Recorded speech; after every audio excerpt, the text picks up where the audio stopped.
അനുഗ്രഹിക്കപ്പെട്ട നല്ല സമയത്തിനായി ഞാൻ ദൈവത്തെ സ്തുതിക്കുന്നു, സ്തോത്രം ചെയ്യുന്നു. ദൈവവചനം ശ്രവിച്ചുകൊണ്ടിരിക്കുന്ന എല്ലാ ദൈവമക്കൾക്കും വീണ്ടും വരാമെന്ന് അരുളി ചെയ്തവനായ കർത്താവായ യേശു ക്രിസ്തുവിൻ്റെ തന്നെ നാമത്തിൽ ഞാൻ എൻ്റെ സ്നേഹവന്ദനം അറിയിക്കുന്നു.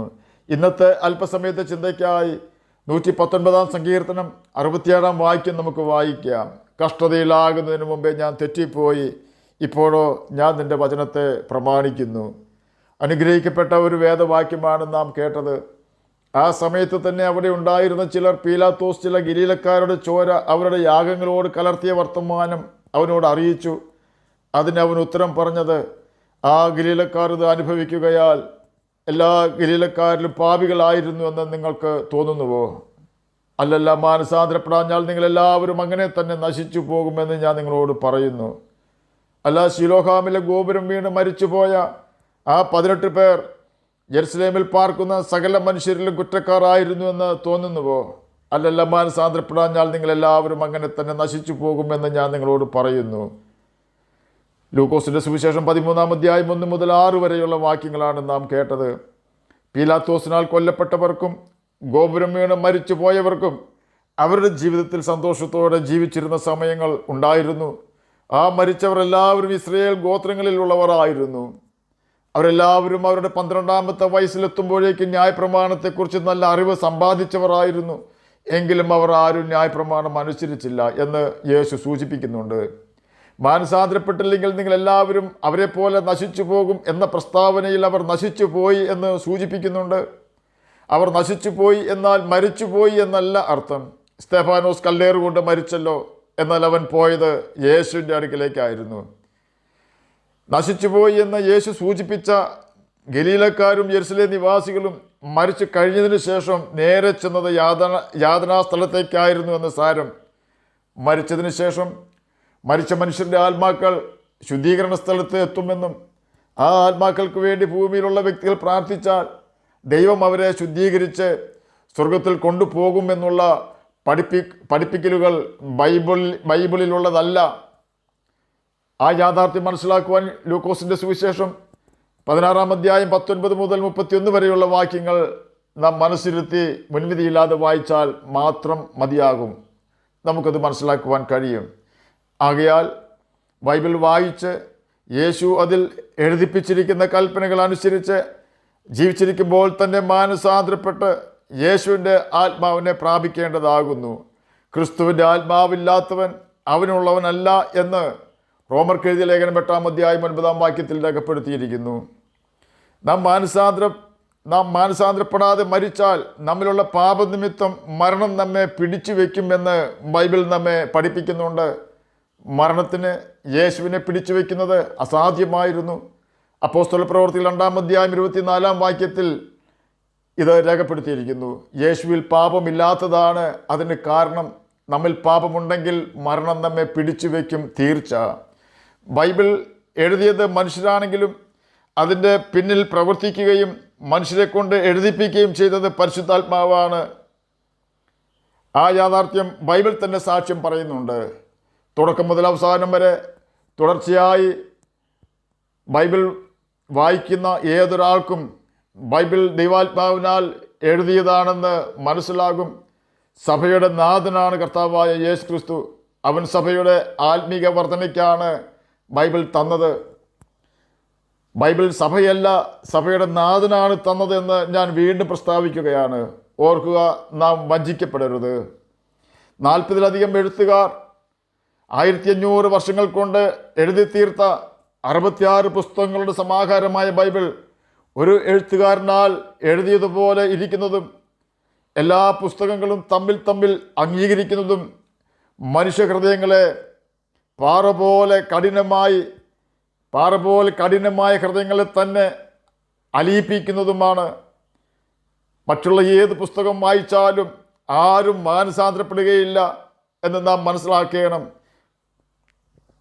പാപം കൂടുതൽ ചെയ്തിട്ടേ ഉള്ളൂ മറ്റുള്ള പുസ്തകങ്ങൾ വായിച്ചു കഴിഞ്ഞാൽ. ആയതിനാൽ നാം ബൈബിൾ വായിച്ച് അതിലെ കൽപ്പനകൾ അനുസരിച്ചില്ല എങ്കിൽ നിത്യനാശത്തിൽ എത്തിച്ചേരും എന്നാണ് വേദനയോടെ കർത്താവായ യേശു ക്രിസ്തു ജനത്തോട് പറഞ്ഞത്.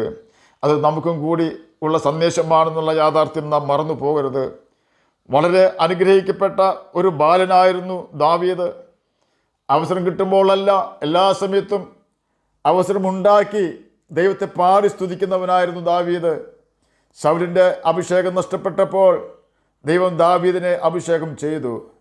കരടിയിൽ നിന്നും, സിംഹത്തിൽ നിന്നും, ഗോലിയാത്തിൽ നിന്നും, ശൗലിൽ നിന്നും ദൈവം ദാവീദിനെ രക്ഷിച്ചു. ഒരു പ്രതീക്ഷയുമില്ലാത്ത ഉന്നത പദവിയിൽ ദൈവം ദാവീദിനെ ഇസ്രയേലിൻ്റെ രാജസ്ഥാനത്തേക്ക് തന്നെ ഉയർത്തി. ജ്ഞാനത്തോടെ അവൻ ഇസ്രയേലിനെ മേയിച്ചു. ദൈവം തന്നെ ഇസ്രയേലിൻ്റെ രാജാവായി സ്ഥിരപ്പെടുത്തിയെന്ന് ദാവീദ് അറിഞ്ഞു. സകല ശത്രുക്കളെയും യഹോവ ദാവീദിൻ്റെ മുമ്പിൽ തോൽക്കുമാറാക്കി. സമാധാനത്തോടും സന്തോഷത്തോടും രാജാവായി രാജ്യം ഭരിക്കുമ്പോഴാണ് ദാവീദിൻ്റെ കണ്ണുകളെ തൻ്റെ ഹൃദയം പിന്തുടർന്നത്. ബത്ശേബയെ ഭാര്യയായി എടുക്കുന്നതിലും അവളുടെ ഭർത്താവിനെ കൊല ചെയ്യുന്നതിലും വരെ കാര്യങ്ങൾ ചെന്നെത്തി. ദൈവം നീതിമാനാകിയാൽ ദാവീദിനെ അവൻ്റെ ദേഹിയാത്മാവിൽ കഠിനമായി ശിക്ഷ കൊടുത്തു. ദാവീദ് അതൊട്ടും പ്രതീക്ഷിച്ചിരുന്നില്ല. ദൈവത്തിന് മുഖപക്ഷമില്ലാത്തവനാണ്. ആര് തെറ്റ് ചെയ്താലും ദൈവം ശിക്ഷിക്കും. കാരണം നാം നശിച്ചു പോകുന്നത് ദൈവത്തിന് സഹിക്കുവാൻ കഴിയുകയില്ല. അത്ര ഭയാനകമാണ് നരകത്തിലെ ജീവിതം. അതിന് മുന്നോടിയായി മരിക്കുമ്പോൾ തന്നെ യാതനാസ്ഥലത്തേക്ക് പോകേണ്ടി വരുന്നു. ഇസ്രയേലിൽ യാഗമില്ലാത്ത 2 പാപമാണ് വ്യഭിചാരവും കൊലപാതകവും. ഈ 2 പാപവും ദാവീദ് ചെയ്തു. ദൈവം അവനോട് കരുണ കാണിച്ചില്ലെങ്കിൽ ദാവീദിൻ്റെ ജീവിതം പ്രതിസന്ധിയിലാകുമായിരുന്നു. എന്നാൽ ദൈവം അവനോട് കരുണ കാണിച്ചു. നല്ല കാലം അവൻ്റെ ജീവിതത്തിൽ ദൈവം കൊടുത്തപ്പോൾ താൻ തന്നെ പറഞ്ഞ ഒരു വാക്കാണ്, ഞാൻ ഒരു നാളും കുലുങ്ങിപ്പോകുകയില്ല എന്ന് എൻ്റെ സുഖകാലത്ത് പറഞ്ഞു എന്ന്. 30-ാം സങ്കീർത്തനം 6-ാം വാക്യത്തിൽ ഇത് രേഖപ്പെടുത്തിയിരിക്കുന്നു. താൻ വളരെ കഷ്ടത്തിലായി പോയെങ്കിലും അവൻ്റെ കഷ്ടതയിൽ അവൻ ചില കാര്യങ്ങൾ പഠിച്ചു. ഒന്നാമത് ദാവീദ് പഠിച്ച സത്യം, പാപം ചെയ്താൽ ദൈവം ശിക്ഷ തരും എന്നതാണ്. നമ്മുടെ ഓരോ സ്റ്റെപ്പും ദൈവം എണ്ണുന്നുണ്ട്. നാം എവിടെയെല്ലാം കാലുകൾ വയ്ക്കുന്നുണ്ട് എന്ന് ദൈവം അറിയുന്നു. കഷ്ടത വരുന്നതിന് മുമ്പേ ദാവീദ് തെറ്റിപ്പോയി. കഷ്ടതയിൽ ദാവീദ് പല കാര്യങ്ങളും പഠിച്ചു. കഷ്ടത മാറിയപ്പോൾ അവൻ ജ്ഞാനിയായി തീർന്നു. അതെ, ചില പ്രതിസന്ധികൾ നമ്മെ തടഞ്ഞു വയ്ക്കുമെങ്കിലും ആ പ്രതിസന്ധി നമ്മെ നരകത്തിലേക്ക് വീഴാതിരിക്കുവാനാണ് തടഞ്ഞു വയ്ക്കുന്നത് എന്ന യാഥാർത്ഥ്യം നാം മറന്നു പോകരുത്. നാം നിരാശപ്പെടാതെ തിരുത്തലുകൾ നമ്മിൽ ആവശ്യമുണ്ടോ എന്ന് പരിശോധിക്കുകയും തിരുത്തലുകൾ വരുത്തുകയും ചെയ്താൽ നമ്മുടെ കഷ്ടത മറക്കുമാറാക്കുന്നവനാണ് കർത്താവായ യേശു ക്രിസ്തു.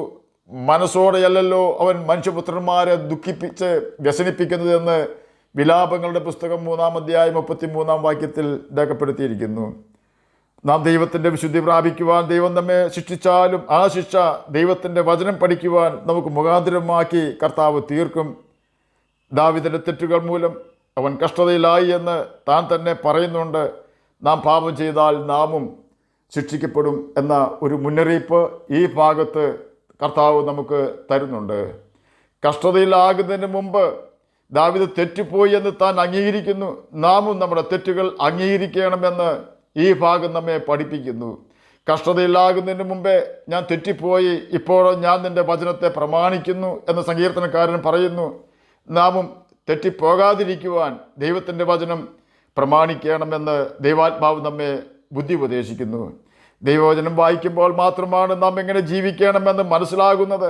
നാം എങ്ങനെ ജീവിക്കണമെന്ന് മനസ്സിലാകുമ്പോൾ മാത്രമാണ് നമുക്ക് തെറ്റുപറ്റാതെ ജീവിക്കുവാൻ സാധിക്കുന്നത്. നാം പ്രമാണം അനുസരിച്ച് ജീവിച്ച് ദൈവരാജ്യത്തിൽ പ്രവേശിക്കണമെന്ന് ദൈവത്തിൻ്റെ ആത്മാവ് നമ്മെക്കുറിച്ച് ആഗ്രഹിക്കുന്നു. അതിനുവേണ്ടിയാണ് പിതാവ് പുത്രനെ ഭൂമിയിലേക്ക് അയച്ചത്. അതിനുവേണ്ടിയാണ് കർത്താവായ യേശു ക്രിസ്തു നമുക്ക് വേണ്ടി നമ്മുടെ പാപവും ശാപവും ചുമന്നുകൊണ്ട് കാൽവരി ക്രൂശിൽ നമുക്ക് വേണ്ടി തകർക്കപ്പെട്ടതും അവൻ്റെ അവസാന തുള്ളി രക്തം വരെ നമുക്ക് വേണ്ടി ഊറ്റിത്തന്നതും. ആകയാൽ തെറ്റുപറ്റാത്ത കർത്താവിൻ്റെ സന്നിധിയിൽ വിശ്വസ്തയോടെ ജീവിച്ച് നമുക്ക് ലക്ഷ്യത്തിലെത്തുവാൻ ഉത്സാഹിക്കാം. അതിനായി നമുക്ക് ദൈവകൽപ്പനകൾ അനുസരിച്ച് ജീവിക്കുകയും ഭൂമിയിലെ സകല വഞ്ചനയിൽ നിന്നും,